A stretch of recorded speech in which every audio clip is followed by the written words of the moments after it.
Jadi akhirnya ya tetap kita produksi tapi hanya dipanen sendiri, kasih saudara, dimakan sendiri, kasih tetangganya begitu untuk senang-senang saja. Ya. Buku ini sudah sampai Australia.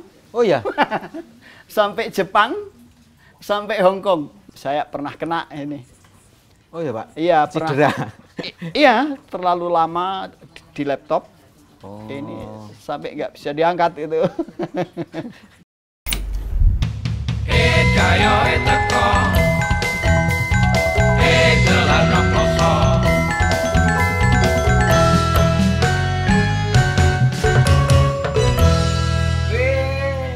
Ada tamu.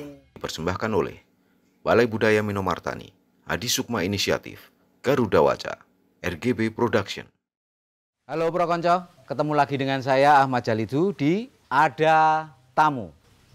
Nah, Pro Konco, kalau Anda membayangkan setelah pensiun, apa yang akan Anda lakukan? Kalau dulu saya baca-baca buku dari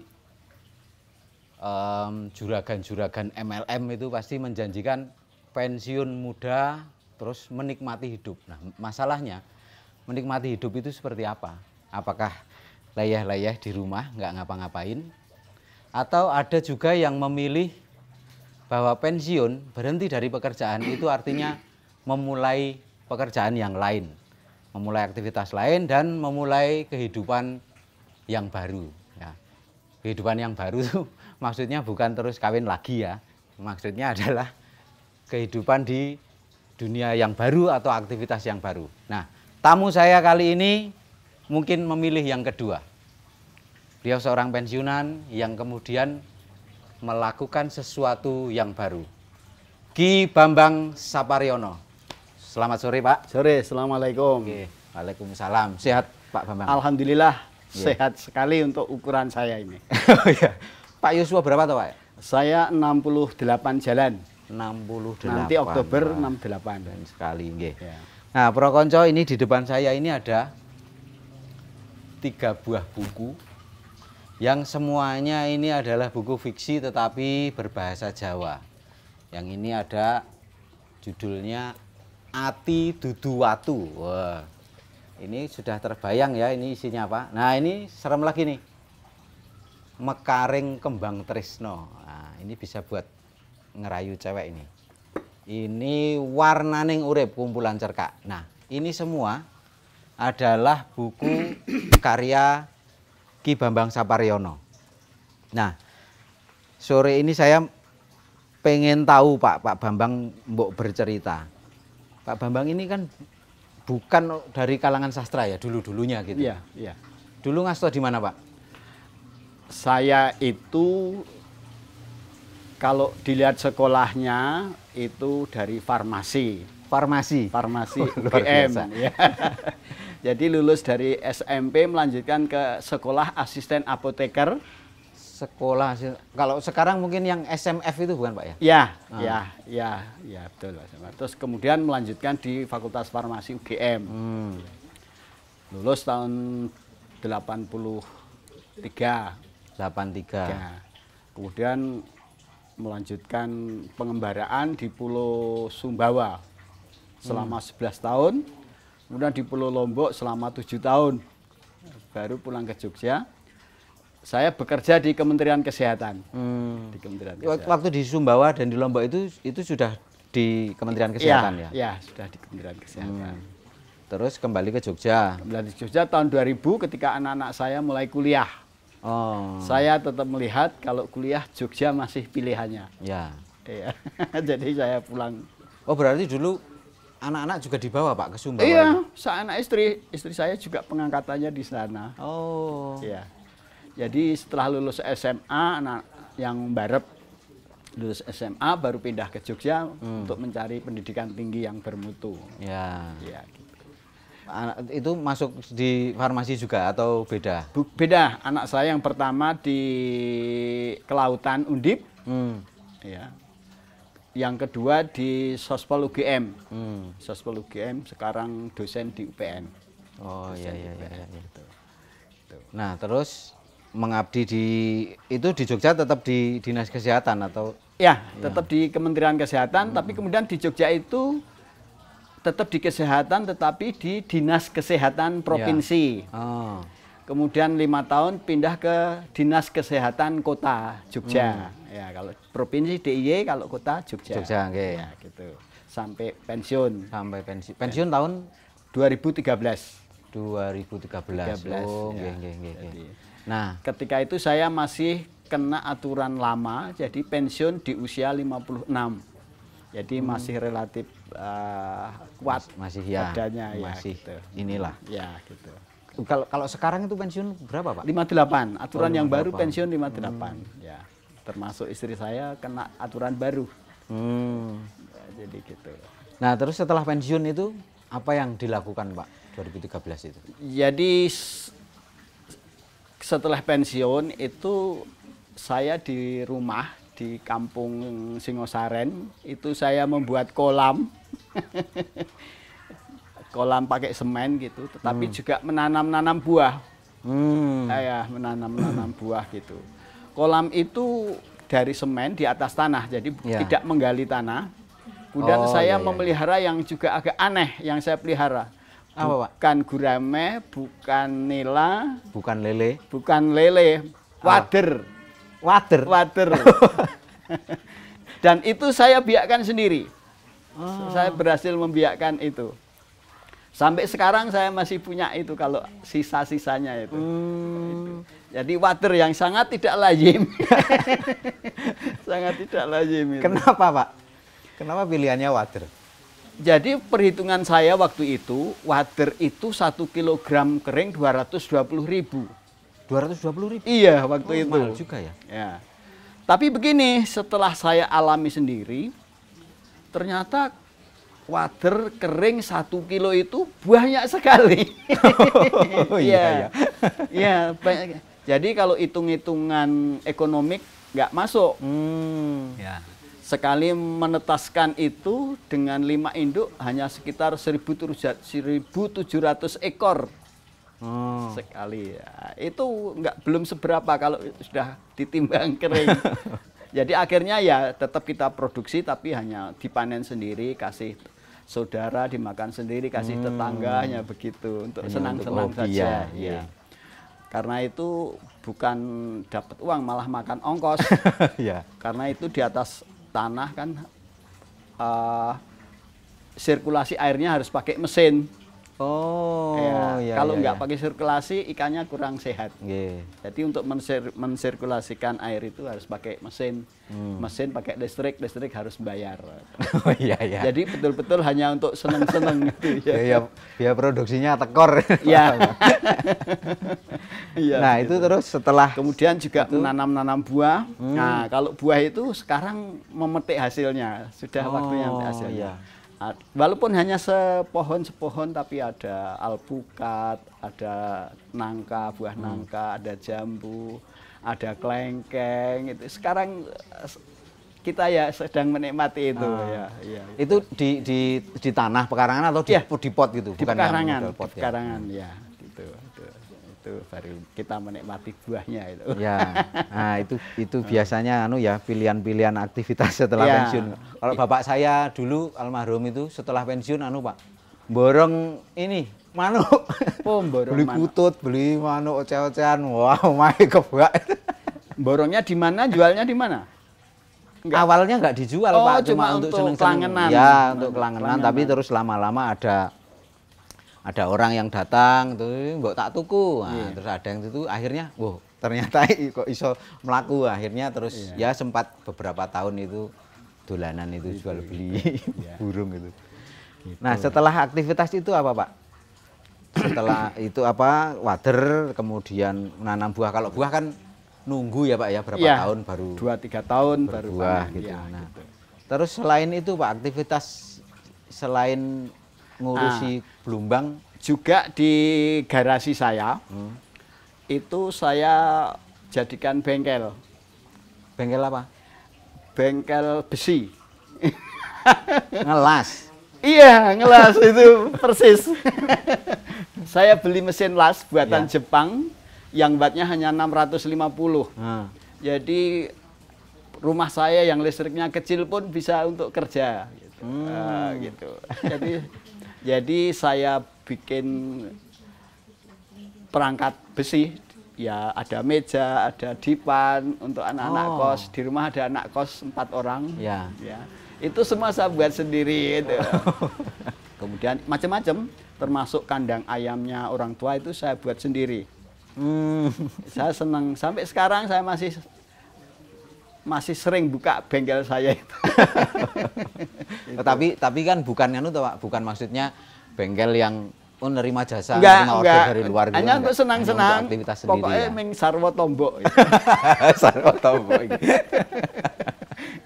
Tapi senang. Tetapi yang membuat saya bersyukur itu, istri saya itu tidak pernah mengeluh kalau ngetokke duit. Nah, itu. Wah sangat penting itu. Nah, itu dicatat pro konco kalau cari pasangan seperti Bu Bambang ini.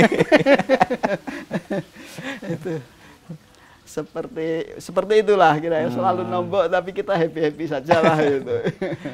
Apalagi sekarang anak-anak sudah mandiri, ya, tambah santai saja kita. Ya, gitu, benar-benar menikmati ya. Ya, tapi itu tadi Pro Konco, menikmati hidup itu apakah hanya dengan duduk leyeh-leyeh atau melakukan sesuatu yang lain gitu, yang melakukan tantangan lain yang mungkin itu juga seperti halnya ketika waktu bekerja kan ya Pak. Maksudnya ada pikiran, ada tantangan, ada hambatan yang harus dipecahkan. Betul, gitu. Ya.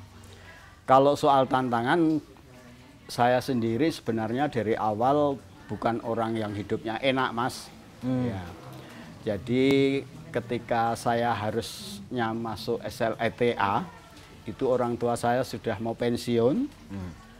Saya harus ngambil jurusan, ambil sekolah kejuruan. Ya. Ya. Makanya saya ambil SA. Maksudnya apa? Supaya lulus bisa langsung kerja. Langsung bekerja. Ya, gitu maksudnya orang tua begitu. Demikian pula ketika saya kuliah, saya tidak menggantungkan full kepada orang tua. Saya bekerja. Bekerjanya apa Pak waktu itu? Saya kerja di apotek. Oh. Iya, gitu. Jadi selain itu saya alhamdulillah mendapatkan beasiswa dari pemerintah. Jadi meringankan orang tua gitu, ya. Jadi saya sudah terbiasa urip ngerkoso itu. Terbiasa urip Nggak ngerkoso. bisa nganggur. Iya, itu. Nah, sekarang ini Pak langsung masuk ke ini, ke buku-buku ini. Kan Pak Bambang kan Dinas Kesehatan, terus di masa akhir sebelum pensiun itu tugas di rumah sakit ya Pak ya? Iya. Kok tahu-tahu jadi sastrawan? Itu gimana? Nah, gini. Dulu waktu saya masih aktif, itu saya dimintai bantuan ngajar di Institut Kesehatan Masyarakat UGM, di S2 UGM. Minatnya manajemen obat. Minatnya manajemen obat. Di situ saya punya senior seorang dokter. Jadi kalau di UGM dia dosen. Ya. Tapi dia diangkat menjadi pejabat WHO di beberapa negara. Terakhir dia berkedudukan di Filipina. Nah, beliau ini menulis banyak buku berbahasa Jawa. Oh iya. Ya. Pak kalau tidak keberatan bisa disebut namanya Pak? Bapak Dr. Budiono Santoso, Budiono Santoso, spesialis farmakologi. Ya, tuh. Oh, beliau menulis itu cerita atau sejarah? Sama, apa, cerita fiksi. Ya. Pak Dr. Budiono, assalamualaikum. Budiono Santoso itu beliau seorang farmakolog, seorang dokter, beliau asli Ambarawa. Tapi dia banyak menulis fiksi. Sekarang ini sedang menyelesaikan cerita fiksi yang berbahasa Inggris. Jadi dia selain menulis fiksi berbahasa Jawa, juga berbahasa Indonesia dan berbahasa Inggris. Dia seorang dokter spesialis farmakolog. Ya. Nah, pada suatu hari saya ditelepon, sudah sama-sama pensiun. Pak Bambang, saya pengen ketemu gitu. Kemudian, lah Bapak ngesake ketemu di mana? Saya sowan ke dalam atau bagaimana? Akhirnya saya ke rumah. Saya diberi 3 bukunya. Waktu itu 3 buku. Sekarang udah banyak beliau karyanya, tapi Nggih. waktu itu 3 buku. Itu kebetulan sekali pada waktu itu tuh saya nyusun cerpen, cerita pendek berbahasa Jawa. Ketika itu mau saya kirim, tidak tahu kemana, tetapi sebelum saya kirim itu saya minta pendapat anak istri saya. Ya. Kata istri saya sama anak saya, terlalu panjang katanya begitu. Akhirnya saya bagi 2. Jadi 2 episode, nggak jadi saya kirim ke majalah, tapi saya posting di Facebook. Ya. Saya posting di Facebook. Nah, kemudian anak saya sama istri saya itu bilang, "Mbok coba dilanjutkan aja. Nggak tahu nanti sampai episode berapa, pokoknya sak bisane," katanya begitu. Ternyata jadi panjang, Mas. Jadi sampai ke episode 36. Kemudian ada seorang profesor di Kediri, dia dosen di IAIN Kediri, dia bilang sama saya, "Pak, itu kok panjang sekali ceritanya," katanya begitu. "Oh, kepanjangan ya, Bu." Oh, beliau membaca di Facebook Iya, juga. iya. Jadi semua yang saya tulis ini sudah pernah saya posting di Facebook, jadi sudah mendapatkan Apresiasi Ah, dari tidak hanya apresiasi, tapi juga olok-olok. Tapi juga kritik yang Ya, sangat penting itu. Ya. Beliau itu mengatakan terlalu panjang gitu. "Oh, ya udah, kalau gitu saya potong, Mas. Cerita-cerita yang bisa saya potong, saya ambil beberapa episode. Kalau enggak keliru tinggal 33 episode, Pak ya?" ya yang ini yang ini. Hati Dudu Watu. Ya. Tinggal 33 atau 32 episode gitu. 33. Saya potong 3 episode. Kemudian ada pembaca yang lain menanyakan nasibnya Raditya. Oh, Prakonco Raditya itu tokoh di dalam cerita ini. Di dalam buku Novel. berikutnya. Ya, di dalam buku berikutnya. Nah, itulah makanya kemudian muncul 2 buku saya itu yang pertama oke. itu. Ya. Itu. Nah, sebentar Pak, tadi jenengan kan ketika bertemu dengan Pak Budiono, dikasih bukunya Pak Budiono, kan jenengan sudah menulis cerkaknya itu? Berarti? Iya. Maunya saya kirim ke majalah sebenarnya, tapi kepanjangan. Nah, maksud saya ini yang saya tanyakan ini Pak. Sebelumnya kok jenengan punya ide tiba-tiba nulis cerkak itu kenapa? Nggak tahu ya. Nggak tahu. Juga saya nggak tahu kenapa nulis cerita itu juga nggak ingat, apalagi ya, nggak tahu ya. Cuma ketika saya diberi buku itu kok kemudian saya beli buku lagi belajar bahasa Jawa. Yang saya beli terakhir itu Paramo Sastronya, jadi tata bahasanya. Ya. Itu saya belajar lagi, saya beli buku gitu. Nah, tambah semangat lagi ketika di salah satu grup Facebook mengadakan lomba Ya. menulis cerpen, menulis cerita pendek berbahasa Jawa. Di situ saya mendapatkan juara. Oh ya. Tambah semangat lagi. Kemudian di grup yang sama mengadakan lomba membaca cerpen. Nah, saya juga dapat hadiah juga, dapat juara. Oh, berarti membaca tapi divideokan gitu Pak? Iya, iya, di video saya baca langsung gitu, kayak siaran langsung gitu. Terus saya kirim, saya upload ke grup itu. Ternyata saya dapat hadiah buku lagi, buku bahasa Jawa, kamus bahasa Jawa. Jadi semakin semangat saya menulis dengan bahasa Jawa. Gitu. Nah, itu kalau dulu-dulunya memang Pak Bambang seneng membaca. Oh ya, kalau soal menulis memang dari dulu Mas saya suka menulis. Nah, dari mahasiswa saya sering ngisi di Kedaulatan Rakyat waktu itu masih mahasiswa. Itu nulis apa waktu itu? Ya kalau waktu itu topiknya farmasi atau obat. Bukan fiksi ya? Bukan. Tapi sudah berkali-kali ya nulis di Kedaulatan Rakyat, di Suara Muhammadiyah begitu. Ya, itu esai-esai tentang kesehatan dan farmakologi gitu. Ya, kesehatan, farmasi dan jamu biasanya gitu. Itu dari dulu memang saya suka nulis. Nah, kalau setelah di Facebook Pak Bambang menulis cerita fiksi, itu pilihan kenapa berbahasa Jawa itu ada alasan khusus apa? Iya. Gimana Pak? Kebetulan saya itu kalau di kampung sering dimintai tolong sama tetangga. untuk mewakili keluarga misalnya gitu, kalau ada manten gitu, ya mewakili keluarga. Pas ada manten, pas ada seripah, saya pernah sampai Pacitan, pernah sampai Wonosobo. Dalam rangka itu ya. Juru bicara, ya pasrah Panampi itu. Ya, pasrah ya nanti gitu. Jadi saya senang bahasa Jawa. Ya. Bahasa Jawa itu menurut saya tidak langsung kepada apa yang disampaikan, tetapi agak sedikit memutar. Ya, itu yang membuat indah menurut saya. Oh iya. Nuwun kepareng matur, ngopo ndadak nganggo kata-kata itu? Iya. Iya toh? Iya. Kan bahasa Indonesia enggak begitu. Izinkan saya, kan jarang orang yang bicara begitu. Itu membuat saya kok senang dengan bahasa Jawa gitu ya.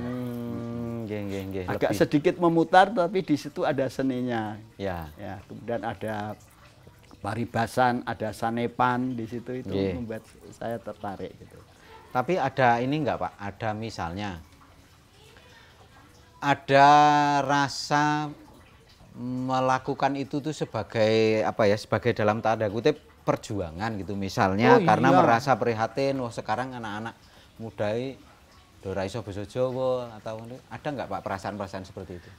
Rasa prihatin ada, tetapi sebenarnya saya merasa itu bukan tanggung jawab saya merasa ya anak saya sendiri dua-duanya nggak ada yang bisa bahasa Jawa. Iya, tapi ya memang kemudian belakangan ketika tulisan saya di Facebook banyak mendapat masukan, baru kemudian iya ya ternyata kok banyak anak-anak yang nggak tahu bahasa Jawa. Tapi kemudian ada fakta-fakta lain bahwa bahasa Jawa itu menjadi semakin rumit, selain bahasa Jawanya sendiri sudah rumit, ditambah lagi dengan banyaknya dialek. Banyaknya dialek gitu. Belum lagi nanti kalau sudah agak mendalami tata tulis yang amburadul. Ya, tidak banyak perbedaan A dengan O. Ya, itu. Kapan harus menaruh koma, kapan harus menaruh titik. Tidak hanya di majalah pun kalau diamati betul banyak yang kurang tepat ya. Iya, gitu. Itu yang mendorong saya untuk menulis. Saya selalu mengatakan, selalu mengusahakan buku-buku saya ini menggunakan bahasa Jawa yang baku. Kata-kata yang baku, yang dialektis. Kalau masih bisa saya hindari, saya hindari. Ya, jadi misalnya kata-kata nek, saya hindari, saya menggunakan kata-kata yen, misalnya begitu. Gitu. Naming, misalnya. Sering kita dengar kata-kata naming. Itu dialektis, yang betul, yang baku, mung, namung. Seperti itu. Itu menjadi semakin bahasa Jawa itu banyak varian dan menjadi semakin sulit. Gitu. Walaupun di bahasa Jawa sendiri memang sulit, karena ada tataran. Nah, itu semakin sulit. Ada apa? Kromoko, kromo pun ada kromo major, kromo inggil. Itu menjadi semakin sulit. Itu yang juga mendorong saya. Sehingga di sini saya menerapkan itu. Di tulisan-tulisan saya mencoba menerapkan itu.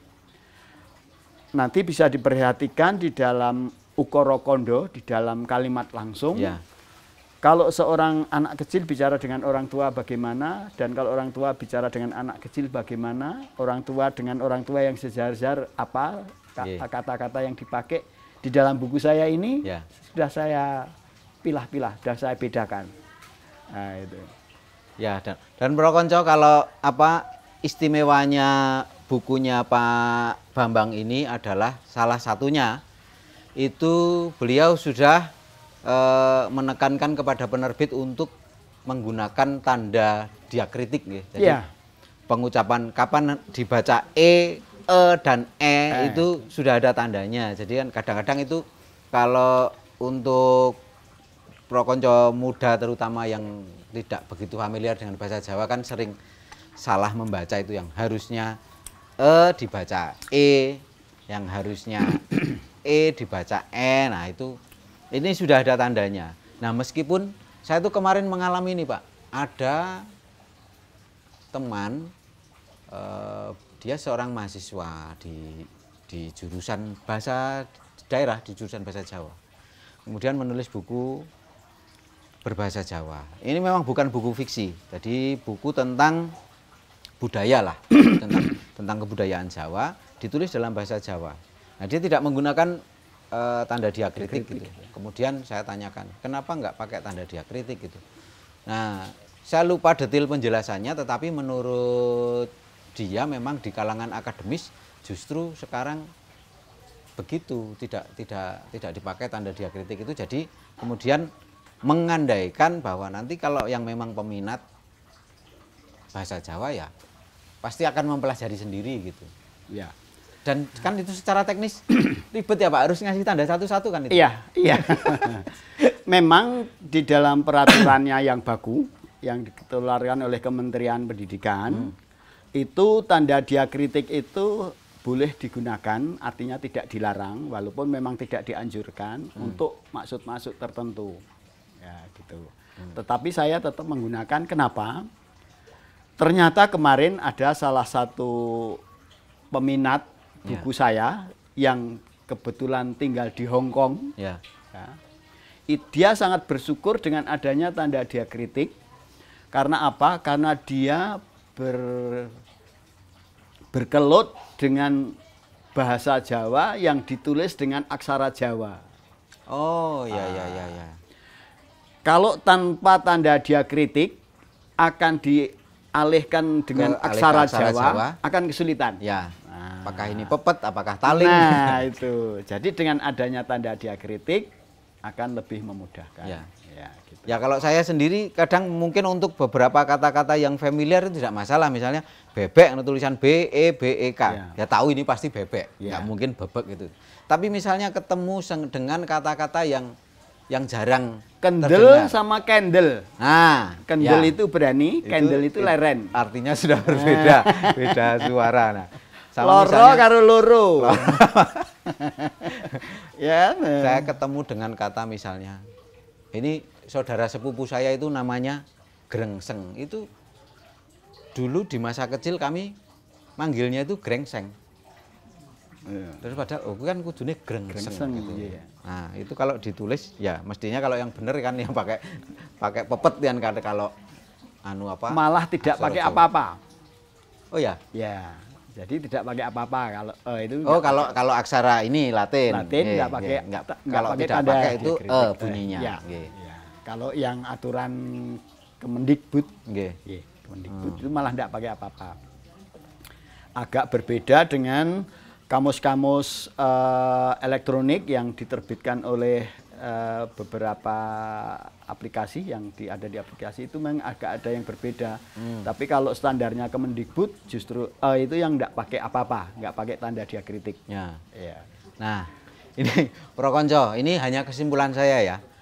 Pak Bambang ini latar belakangnya kan farmasi gitu Pak. Farmasi itu nek salah ngeracik itu jadi racun. Makanya sangat detail, sangat teliti terhadap hal-hal. Termasuk ketika beliau menulis memulai menjadi penulis ya. Ternyata tidak sembarangan. Beliau belajar Paromo Sastro, belajar tata tulis yang benar, dan yaitu sesuatu yang mungkin kita semua perlu mencontoh lah ketika kita melakukan sesuatu yang mungkin sebenarnya itu bukan fak kita, bukan dunia kita yang sejalur dengan pendidikan itu ya harus hati-hati, harus mempelajari keseluruhannya secara detail supaya tidak meleset, tidak. Yaitu nek obat jadi racun. Untuk buku saya yang 3 yang pertama ini tanda baca barangkali masih banyak yang salah.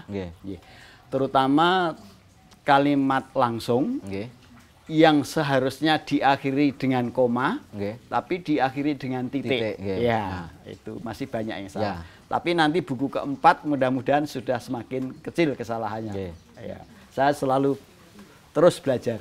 Ya. Itu.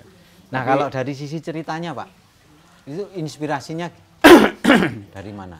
Saya sebenarnya suka membaca sejak dulu, itu cerita-ceritanya S.H. Mintarjo sama Koping Ho.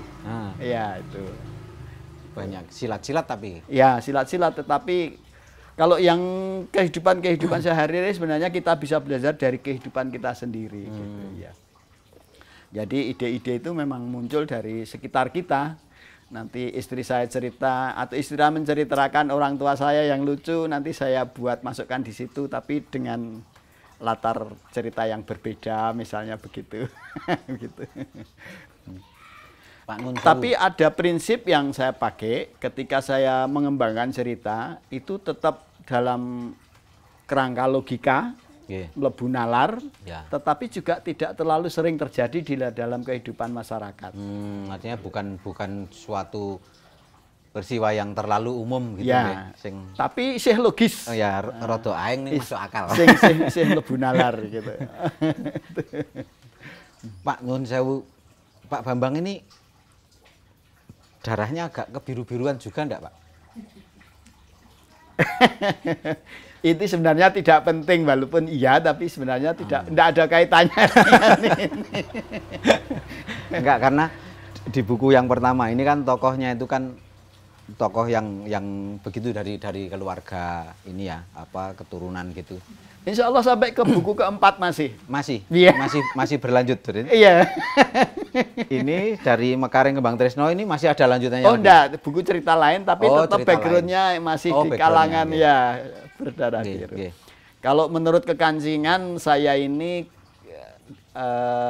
keturunan ke-8 dari HB2. Wow, Dari menurut luar kekancingan biasa. keraton gitu gitu. Bang ngapunten. Saya kalau Enggak, kurang tapi nggak ada kalau kait- enggak saya enggak sopan nyuwun ngapunten.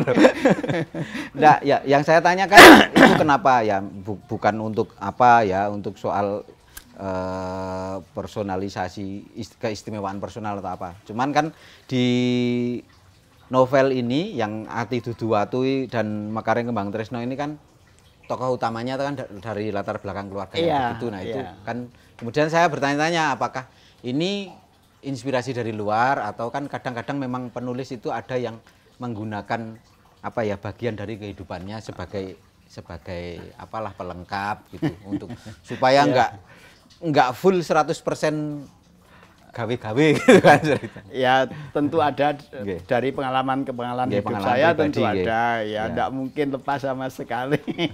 Justru ceritanya kan muncul dari pengalaman hidup Nggih, ya, nggih. ya gitu.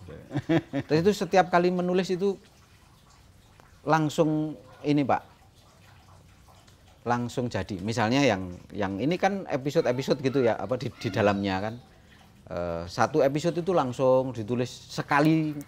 Oh sekali enggak, waktu ngetik langsung enggak selesai. bisa. Kadang-kadang seminggu lebih. Seminggu satu episode. Iya. Makanya kalau tulisan saya itu saya posting di Facebook hanya seminggu sekali. Setiap hari Jumat.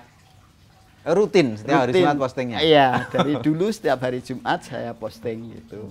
Di situ akan banyak mendapat masukan, itu yang saya sangat berterima kasih justru di situ.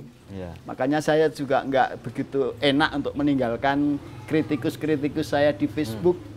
Ya.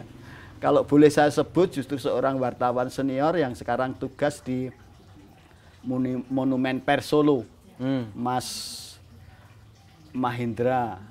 Mas Mahendra. Mahendra. Ya. Sopo jenenge genep kae ya Mas Mahendra ke? Suryo Mahendra sapa ngono ya?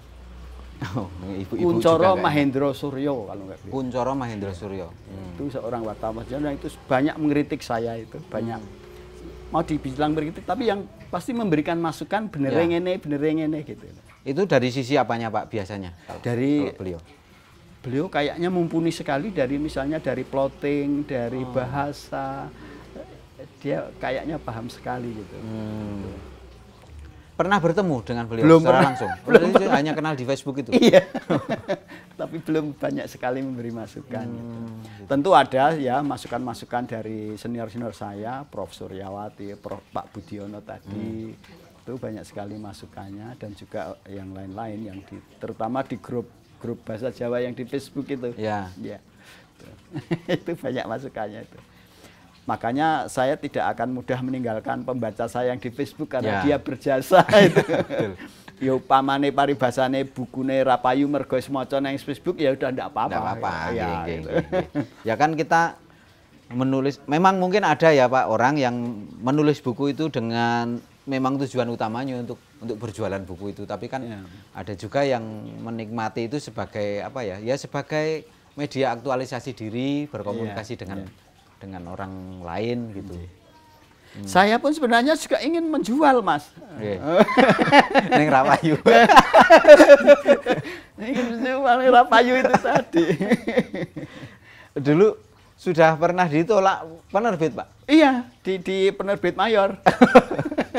Jadi ketika saya bawa ke sana, saya serahkan naskah tertulisnya, kira-kira sebulan lebih gitu.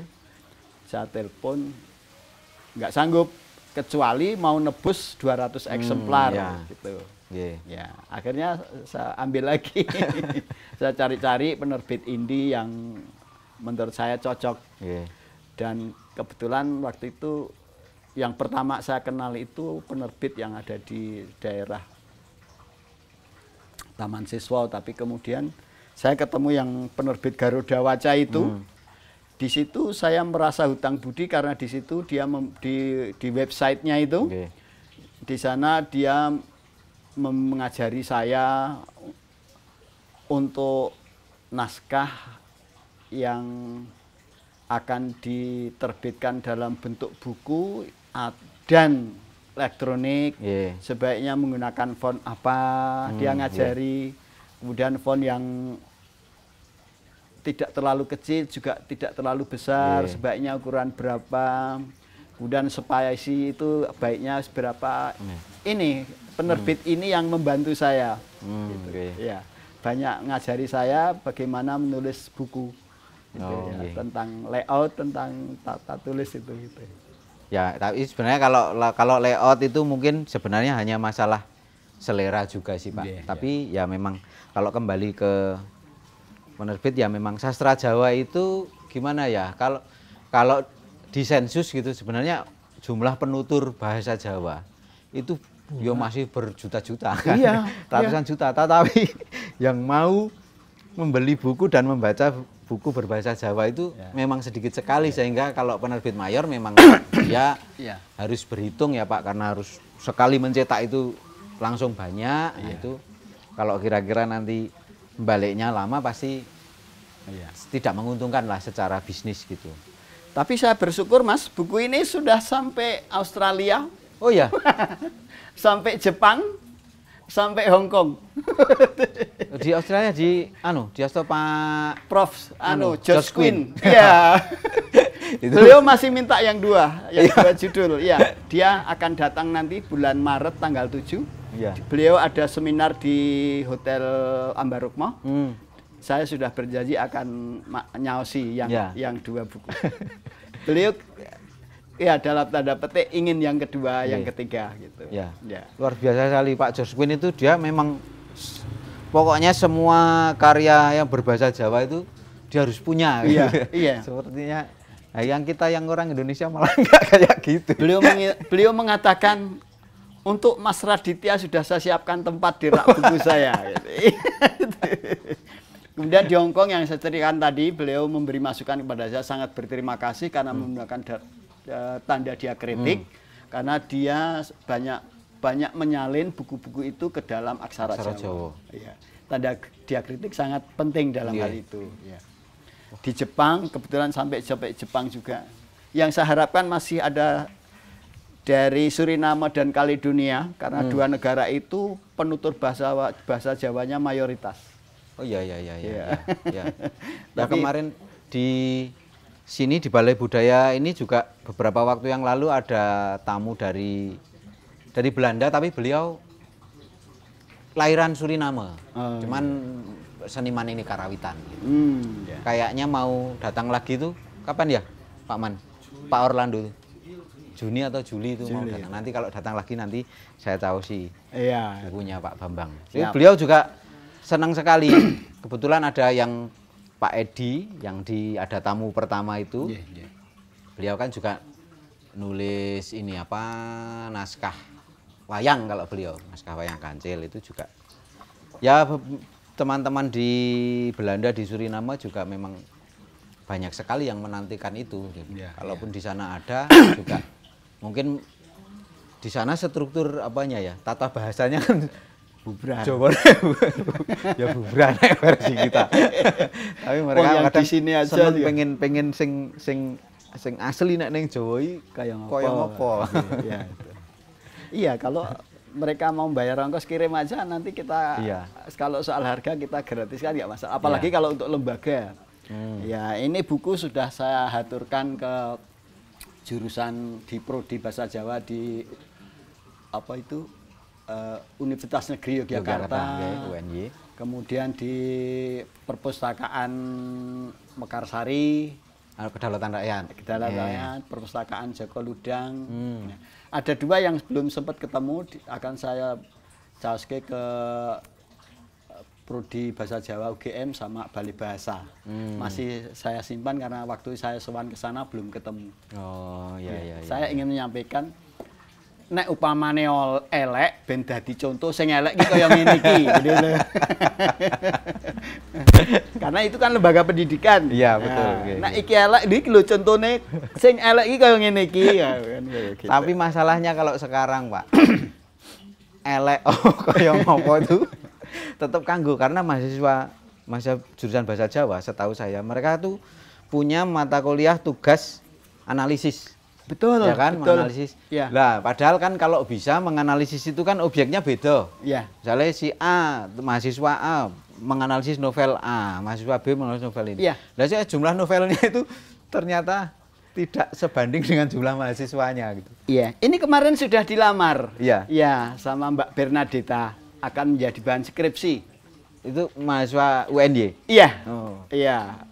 Akan menjadi bahan skripsinya dia. Sudah dilamar. Jadi kalau ada lain yang lamar, saya harus berterus terang bahwa ini dulu sudah ada yang lamar.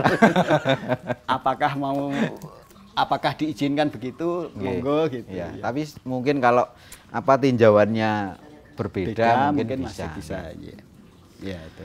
Nah, Pak Bambang, kalau soal ini praktek menulisnya, jenengan punya ini enggak? Misalnya apakah kayak misalnya jadwal khusus sehari itu saya jam berapa sampai jam berapa menulis, jam berapa sampai jam berapa membaca, jam berapa itu ada enggak, Pak?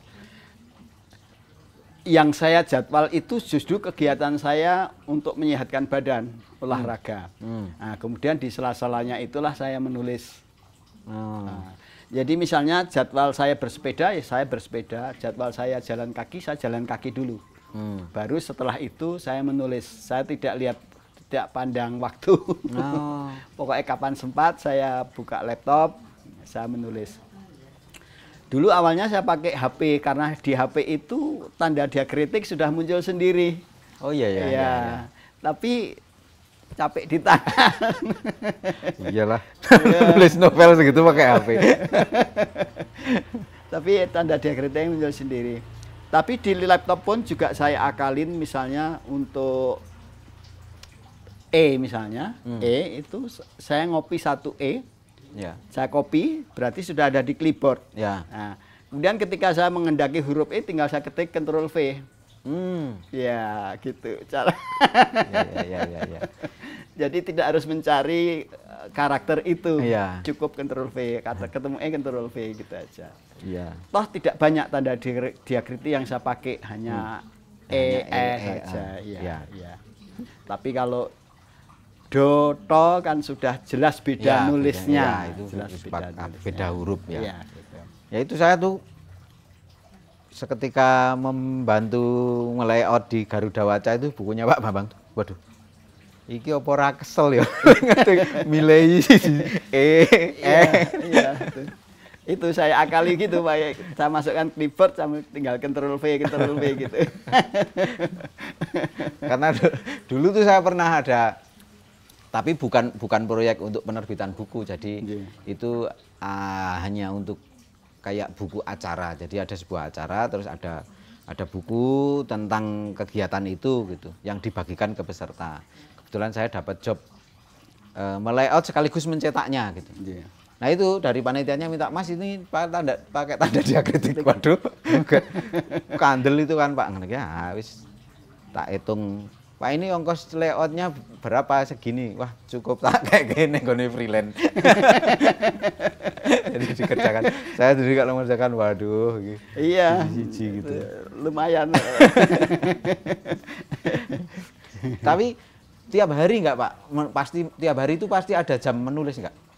Pasti menulis ya. Tiap hari pasti menulis. Iya.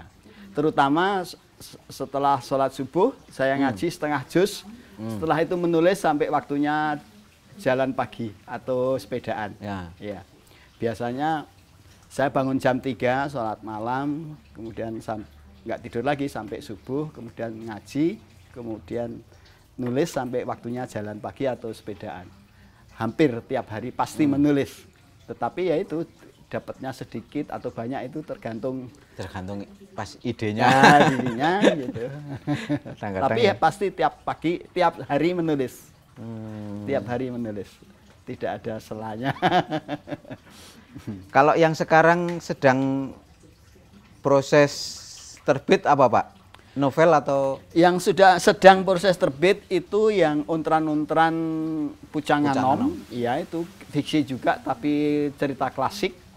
Ya, cerita klasik menggambarkan kehidupan zaman 1835-36. Setelah Perang Diponegoro. Iya, setelah Pangeran Diponegoro ditangkap tahun 1830. Ya. Jadi ada satu pasukan, anggota pasukannya yang tetap dikejar-kejar Belanda, dia melarikan diri, tapi kemudian dia bisa berkarir di sebuah kademangan gitu. Cerita klasik. Tetap backgroundnya masih ada darah birunya tadi itu. Itu kan sudah selesai ditulis, sedang proses terbit. Iya. Kalau yang sekarang proses ditulis, ada? Ada. Mutiara Tresno. Mutiara Tresno. Iya, ada. Ya. Itu sudah sampai episode berapa ya? 19 atau 18 gitu. Ya. Gitu. Luar biasa sekali Pak Bambang. Karena itu tadi tiap hari saya nggak pernah libur kalau nulisnya itu. Pasti menulis ya. Kecuali badannya sedang nggak sehat. Ya. Ya memang pekerjaannya cuma menulis. Ya. Ya itu tadi pensiun itu ganti pekerjaan bukan terus leye-leye. Oh tidak. Jadi pekerjaannya menulis sekarang. Tidak. Justru saya sudah menulis Mas tidurnya bisa nyenyak. Oh ya. Ya tidurnya bisa nyenyak. Ya. Ya karena mungkin yang berputar di otak itu bisa dikeluarkan ya, dalam mungkin energinya tulisan, sudah agak terkuras barangkali nggak tahu juga ya. Cuma jangan lupa kalau memang suka menulis jangan juga lupa istirahat. Ya, apalagi di laptop ini yang saya pernah kena ini. Oh ya Pak. Iya pernah. Cedera. Iya terlalu lama di laptop. Ini sampai nggak bisa diangkat itu. Jadi mau saya pindah pakai tangan kiri, saya tidak mau berhenti. Pernah cedera. Maksudnya waktu ini sakit, Bapak tetap ngetik, tapi mouse-nya jadi dipakai tangan kiri. Iya. Luar biasa. Saya tetap pakai tangan kiri, ini istirahat dulu. Ya. Ide tetap keluar walaupun nanti kalimat-kalimatnya belum bagus. Ide tetap keluar, baru nanti setelah agak longgar, saya kalau nulis ngeditnya bisa 5-4 kali Mas. Ya. Jadi memperbaiki kalimat-kalimat yang saya anggap kurang pas, kata-kata yang saya anggap kurang pas, saya anggap kata-kata yang terlalu banyak dan sebagainya. Gitu. Jadi walaupun tangan kiri tetap menulis setiap hari saya. Itu tadi jangan lupa istirahat juga.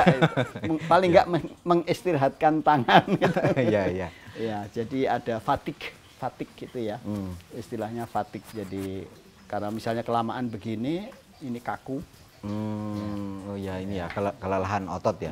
Saya jadi, juga itu karena nyetir biasanya kalau saya. Itu harus dibawa ke fisioterapis.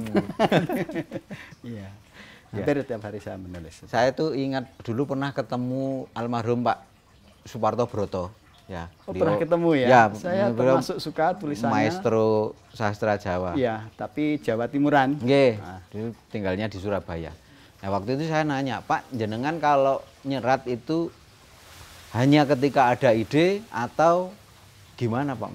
Oh enggak, saya sama persis. Kalau beliau itu juga pagi itu sebelum sarapan itu nulis.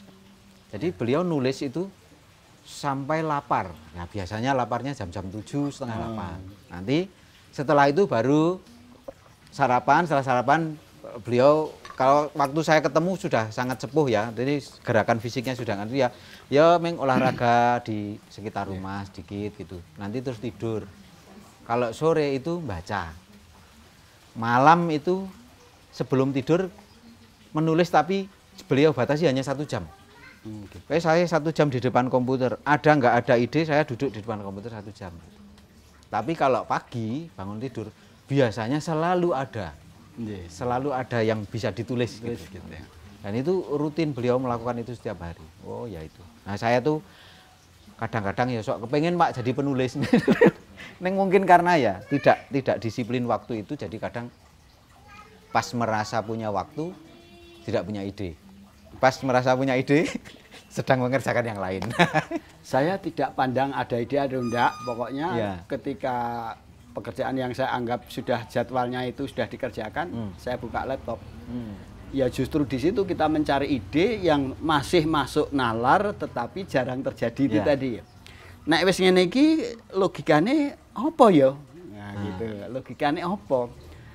Nek kedadian iki apa ana sing nesu, apa ana sing shock down, apa ana sing grenengan, apa itu kita cari logika-logika di sekitarnya itu. Nah, itu yang kemudian saya kembangkan lewat situ. Ya idenya itu justru ketika membaca cerita yang terakhir tadi sampai mana cari ide gitu.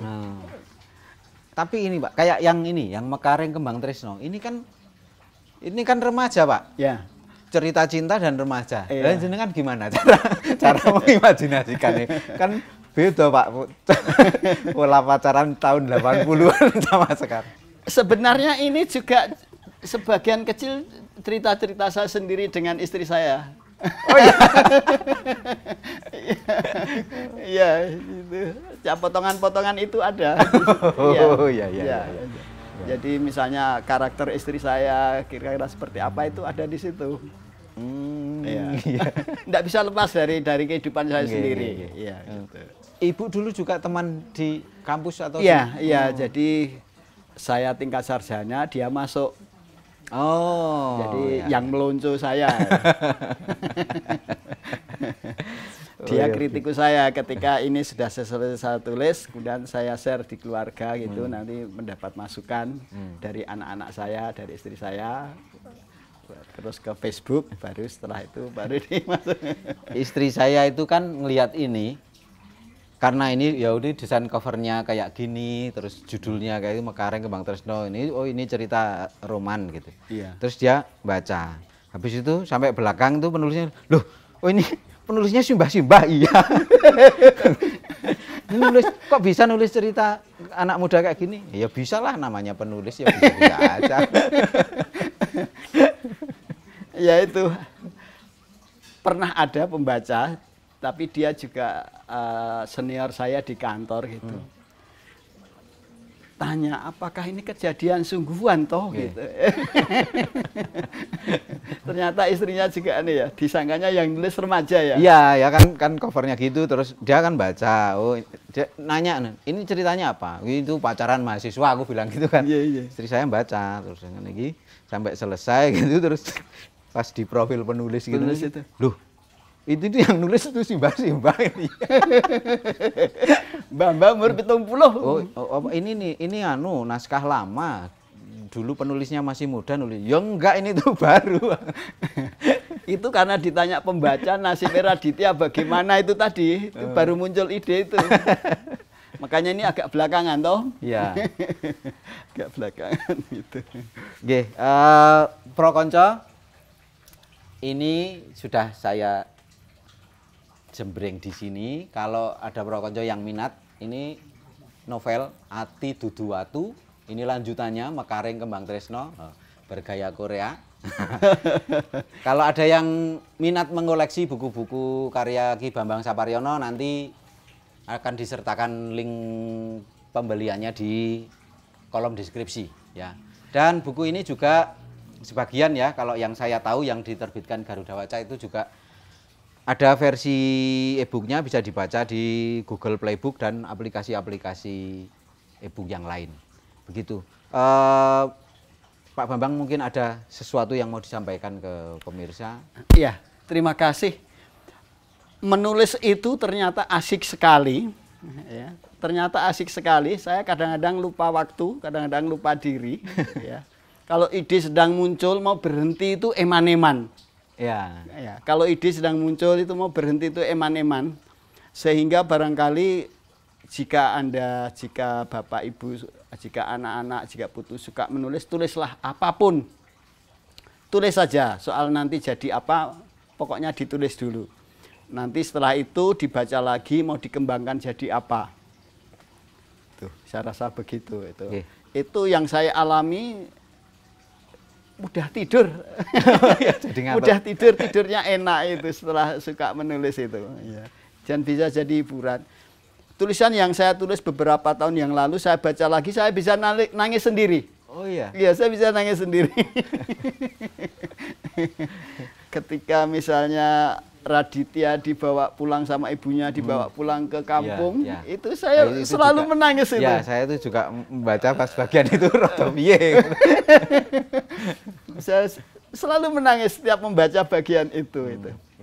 Itu bagian yang sangat enak untuk mengeluarkan beban di dalam hati kita. Tulis saja, pokoknya tulis. Sempet nggak sempet tulis. Saya rasa itu, Mas. Itu.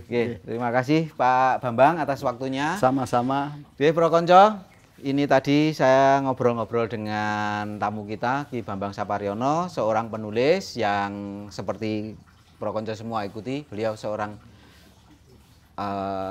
penulis dalam tanda kutip baru ya, artinya setelah pensiun baru memulai karir. Ya mudah-mudahan ini menjadi inspirasi kita. Jangan takut untuk memulai sesuatu dunia baru, kapanpun itu, berapapun usiamu. Terima kasih sudah menyimak. Sampai ketemu di Ada Tamu berikutnya. Assalamualaikum warahmatullahi wabarakatuh. Waalaikumsalam warahmatullahi wabarakatuh.